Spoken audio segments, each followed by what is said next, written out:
Hi everyone, Ted Nesi here from Target 12, joined of course by my Target 12 colleague Eli Sherman. Eli, good to see you on Good to Zoom see you, as we Ted. usually do these days. Good to see you too, Ted. So we want to talk a little about this new data that the state released yesterday. You have become our data guru, the state's data guru, I would argue, with our tracking page on WPRI.com with all those charts where people can see the number of tests, the trends in terms of positivity, the hospitalizations, the deaths. And you texted me right after the data came out yesterday, which would have been Wednesday, because you noticed they were releasing significantly more information. For people who aren't as in the weeds as you, can you just give us a 30,000-foot view of what we know today from the new data that we didn't know yesterday? Sure, Ted. It was basically an expansion of what the state had been putting out about testing. Initially, for months now, the state has been putting out a list of new or a number of new infections each day. And that is every single person who has been tested positive for the first time. They put out that number every day.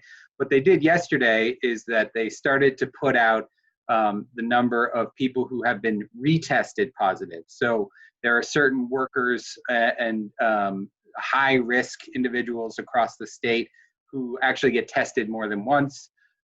They get tested regularly. That includes nursing home residents, hospital workers. These are people who the institutions need to know if they're sick so that they can take action, have them stay home, or isolate them in different parts of the facilities. So that number has come out so that we can differentiate between new infections, that is the people getting tested for the first time and showing up positive, versus those who are getting tested over and over again and maybe showing up positive repeatedly.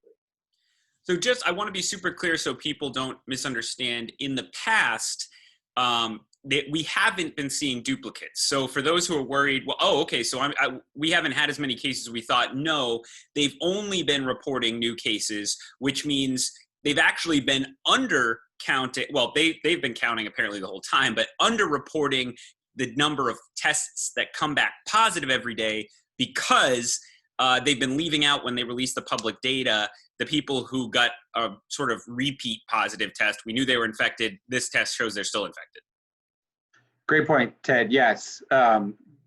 We often hear some criticism from viewers and readers who say, well, of course there are X amount of cases because they're counting those people that show up multiple times. No, that's not the case. As of up until this point, they've only been showing new infections.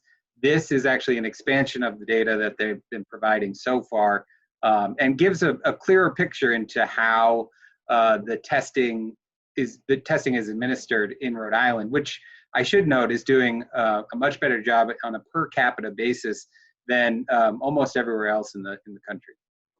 So one thing we learned from this as well, which really stuck out to me, is that the governor has been touting in recent weeks milestones on testing of the population. She said June 22nd, 20% of Rhode Island's population has now been tested. That's the highest in the country. She had an interview with Politico, a national publication that was published last night, where she claimed it was 25% of the population. And we're not trying to play gotcha, but it is important for people to understand what's really happening. And that is not actually true, because you have to differentiate between people, individual Rhode Island human beings with COVID, and positive tests. Can you just explain, what the data shows us now about people with COVID who've tested positive versus just positive tests? Sure. That when the governor made those comments on June 22nd, there was no way for us to verify that indeed 20% of the population had been tested positive or had been tested for coronavirus until yesterday, when they actually offered this differentiating between people and testing. Because what you see is that essentially, because people are being tested repeatedly, that inflates the number of tests per people. New people being tested actually was only 16% on June 22nd when the governor made those comments, but the number of tested that had actually been administered was well above 200,000, which would have been 20% of the population. It's a little convoluted. It's a little confusing, yeah, for people. But basically, you have to differentiate between people and tests, because the same person can they could be tested 20 times, but there's still one person. And I think generally doctors believe there's still one infection, not, getting a new infection or something like that, which is why we thought it was important to differentiate there. Yeah, exactly. And up to this point, still, it's only been about 16% of the population that's actually received a test, whereas the number of tests that have been administered is much greater than that because you see all of these repeat tests. One other thing, and then we'll wrap it up, Eli, which is I found interesting. I know we both did because we were going through this together yesterday. Just how many of the daily tests being done right now, a number we have known all along, how many tests were coming back, were actually repeat tests. It's actually not a huge number of people who've never gotten a COVID test walking into a testing site for the first time and getting a test, even with Rhode Island having the highest per capita rate in the country. Great point, Ted. That especially over the last month, we've seen a higher proportion of overall testing actually going towards those who have already received a test. I think we calculated it was above 50% just over the last month.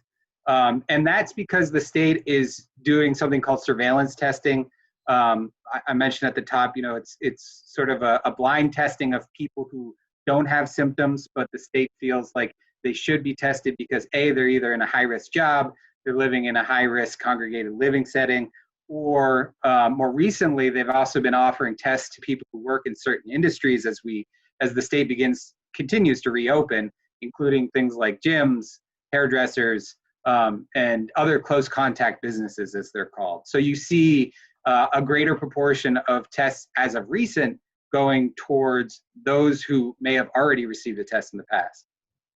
All right, Eli Sherman, I miss working right next to each other, but at least we'll always have Zoom to get together and look at spreadsheets into the evening as we did yesterday. And thank you for all the hard work on the charts page. If you watching this video haven't gone there in a while, I find it super helpful. I'm not just saying that because Eli made it. It's just a good way to feel like you don't have to take our word for it or a public official's word for it. Here is the data. Decide what you think the trends are with coronavirus in Rhode Island. We also have some information on Bristol County, Massachusetts there, maps and things like that. So just a wealth of information so you can decide for yourself where you think the pandemic stands around here. That's all for us, but we'll keep bringing you updates on the data on WPRI.com.